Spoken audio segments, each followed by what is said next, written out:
What is going on, beautiful people?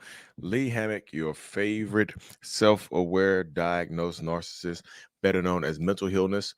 Welcome to another episode of A Narcissist Explains live edition, y'all. Live. Today's episode is going to be about how you will never, ever really, truly know the narcissistic person in your life.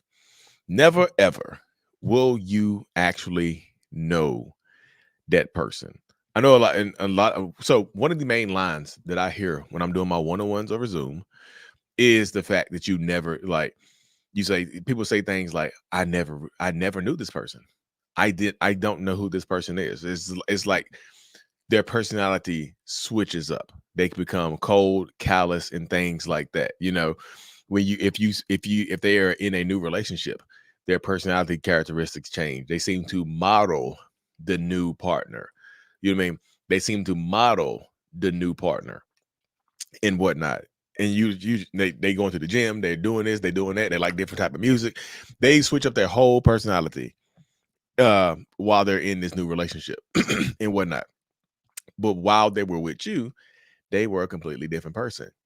So that generates another one of the main questions that I get on my platform, which is, are they treating the next person better? Are they going to be better for the next person? And I typically tell people, you got to worry about how you were treated and why. If they were treating you so badly, why did it not process you to leave their relationship earlier?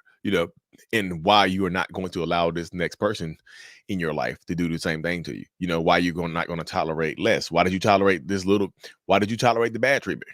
Because you thought it was going to get better. And so in places like that. So what I mean by you will never know the narcissist is because, narcissist, and this is me being real, talking from a personal perspective, we don't really know who we are as narcissists ourselves. Like, we don't really know who we are, what we have going on. Like, we struggle as a narcissist, we struggle with our identity as well. We don't know who we are. So it gets into that point, like where we're trying to discover ourselves. We're trying to discover who we are. And typically we start to become the people around us. We start to model and mirror the people around us and whatnot. So that's how we become. We become who we are with. We become who we are around. So you don't know us because we don't know us. How would you know someone that doesn't know themselves? I know a lot of people, you can pick out their patterns, you can understand what they're going to do. You can predict a lot of the stuff they're going to do, but you don't know who they are in that space. You don't know who they are in that space. Like, for real. Like, who is this person you're dealing with? Like, did this person really like country music? Do they like rap music? Do they like walks in the park? Or are they just doing it because of me? Are they really kind, caring, and generous? Or are they doing it because this is what looks good? This is what fits into society. This is what makes them look and feel normal sometimes. So it gets into that space. That's what is going on. That's what happens a lot of times in these spaces. They tend, they don't know who they are, so they reflect back to you, who you are. Typically, and that's what I tell people: when you don't know the narcissist and they start to act just like you inherently fall in love with yourself. So when you get into a space where the narcissistic person is making you feel like you're unlovable, but they act just like you and they take on your personality characteristics, you must be doing something right. You must be good enough to be mirrored. You must be good enough for them to act like you and to behave like you. You know what I mean? You must be doing something right in that space right there. Because this goes on so much into this space, y'all. When you're dealing with a narcissistic toxic person, they change identities. Like, if you've ever uttered the words, like if you said to a narcissist that you're dealing with, if you said to them, just, hey, look, I know you. I know everything about you. I know so much about you. It's like, I know everything there is to know about you. That doesn't make them feel reassured, y'all. That actually scares the narcissistic person. If you're dealing with a narcissist and you tell them that you know them, that scares them, because if you know them, if you know me, that means I'm unprotected. That means there's no newness here. That means that I'm vulnerable, because you know me. Because if you know me, you know my weaknesses as well, right? If you know me, You know what makes me tick. You know what makes me go forward. You know, if you know me, because that happens so much in these spaces. You know me, right? So if you know me, then that means that you can hurt me.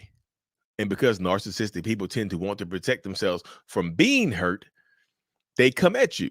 You know, they don't want to be hurt. They want to be protected. So they change up their personality like on the go. If you say to them like, I know you, I know so much about you, they will start to lie to you. They will start to try to manipulate you. They will change up their personality characteristics on the fly just to keep you guessing, you know, just to confuse you so you don't really know them, you know. And I know it sounds crazy, but that's how it goes sometimes if you're dealing with a narcissistic person. That's how it goes.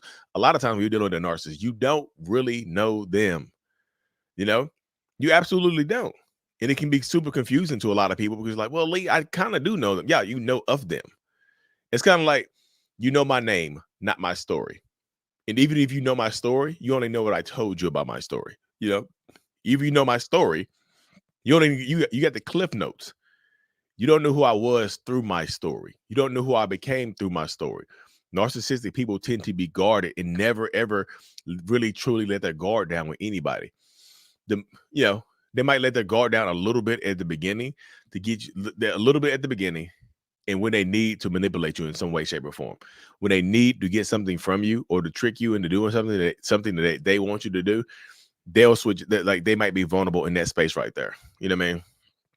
You know, shout out to you, Amy. Appreciate it. But that happens right there. You might not know them. I would say this right here. The most you will ever know a narcissist is probably at the end.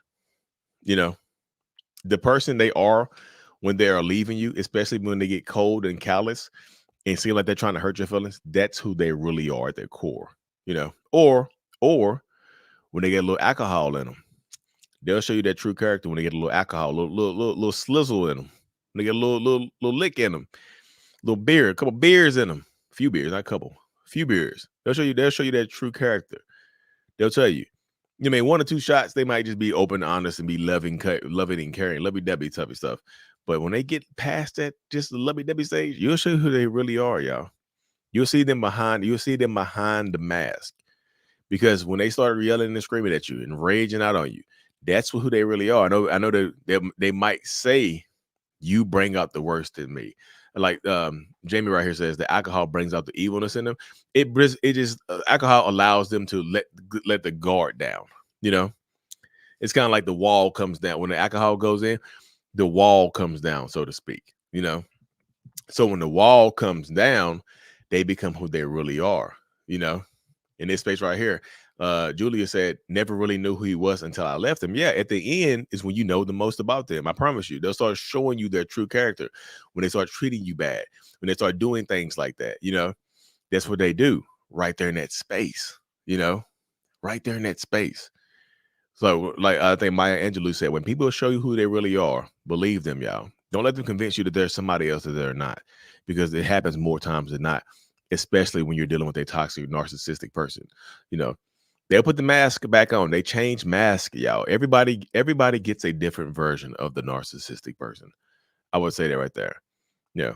Everybody gets a different version of the narcissist. You know, like seriously. Everybody gets a different version of them. Like whoever they are around, they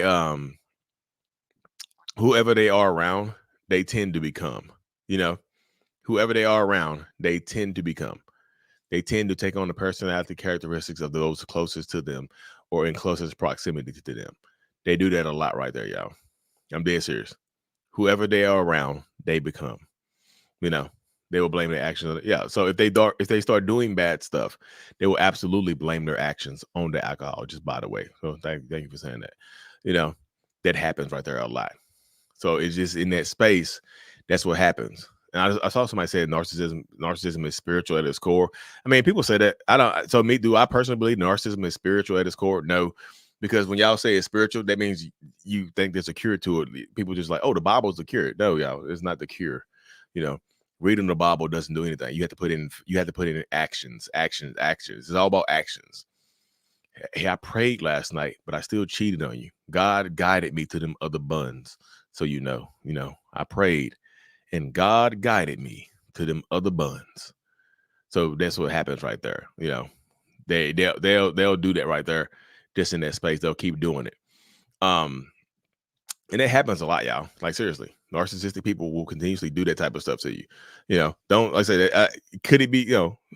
Yeah, I'm not picking on y'all spirituality or your religion and whatnot, but it takes more than just reading. You have to apply the stuff that you learn throughout the Bible to be a good person. You can't just be like, you know what? I read the Bible, I prayed, and I still cheated. So maybe God wants me to cheat. Does that make sense? You know, it makes sense in that space right there. So I would just say, if you're dealing with a narcissistic person, this is kind of part of it right here, y'all. This is part of the dynamic of them switching up their personality characteristics and changing who they are and whatnot, y'all. And just be safe. So that's going to end the. I got a few minutes for some questions and answers, y'all. Y'all got some questions and whatnot. Just block and delete, change your number and press charges. I mean, if there's charges to be pressed, I always say press the charges, y'all. But be careful. You know what I mean? Just be careful because they might get angry. Does a narc ex-partner plot together with his mothers to destroy you? I mean, some narcissists will plot together with their horrible mamas to destroy you. You know what I mean? Yeah. He used spirituality as a method of control. Yeah. Yeah. When y'all are hyper religious, you can't easily be manipulated by a fake religious narcissist. That's just the way it goes. You hyper religious, they will just pretend to be hyper religious as well. It just convince y'all to do horrible stuff in the name of the God that they created, not the real God. God, lowercase God with two O's and three D's. God, not God. No, God, GAWD, God, not God. They pray to God. God told me to cheat. God told me to cheat. Do it. Don't wait. Is a paper trail to get out. Yeah, I'm just telling y'all. One of the things that happens in the toxic relationships, if you don't if you don't press charges, you'll regret it later on when they leave. If they hit you or do something horrible to you, and then they leave you, you'll regret it later on. I should have pressed those charges. When you see them seemingly being happy with someone else, you're gonna be mad as hell. You're gonna try to press the charges when they're happy with somebody else, and you're gonna look. People gonna be like, "Oh, you just bitter because they're happy with somebody else." You see how that looks, Press them charges while y'all still with them, but be safe, of course. And let them be blocked and blessed. Yeah, B and B, blocked and blessed, blocked and blessed, blocked and blessed. I like that one. Narcissist plus meth. Oh Jesus, I think anybody plus meth equals that right there. Equals that volcano. I don't know if anybody plus that is gonna. I don't think you know what I mean. I don't think anybody plus that is gonna come out. Call the cops. I didn't in July when he pulled a pew pew, and I regret it. See, I'm telling you, you will regret it later on. I should have did that, and some of them will pick on you, y'all, about doing that. I appreciate the donation to the channel, DD. The female I was dealing with that had NPD sister told me I didn't know her, but she knew me. I didn't understand what they meant until the end. Yeah, y'all, they know, like you don't know who they are. No, they switch it up. They fake it out. They'll future fake you. They'll lie to you. They'll manipulate you. They'll do a lot of just horrible stuff, right? But the sisters in them know that was a warning sign right there. That's a warning sign. Yeah, you didn't know her, but she studied you. She studied the hell out of you. They study you to manipulate you and whatnot, y'all. Lee, I love what you do, but it's spirit. I mean, again, look, respect to you. You can think it's spiritual warfare if they help you. If they help you sleep at night, God bless you. Somebody asked me, do I believe in God? Yes, I believe in God, y'all. What are your experiences? So the video I posted today is literally about exposing a narcissist. My YouTube video today is called Exposing a Narcissist. So you might want to check that one out to answer your question. How do they study you? They pay attention. They analyze you. They talk to you. They ask you deep probing questions and whatnot. But anyways, y'all, I do have to hop over here. I had to wake my son up. He done fell asleep. I don't want him to sleep too long.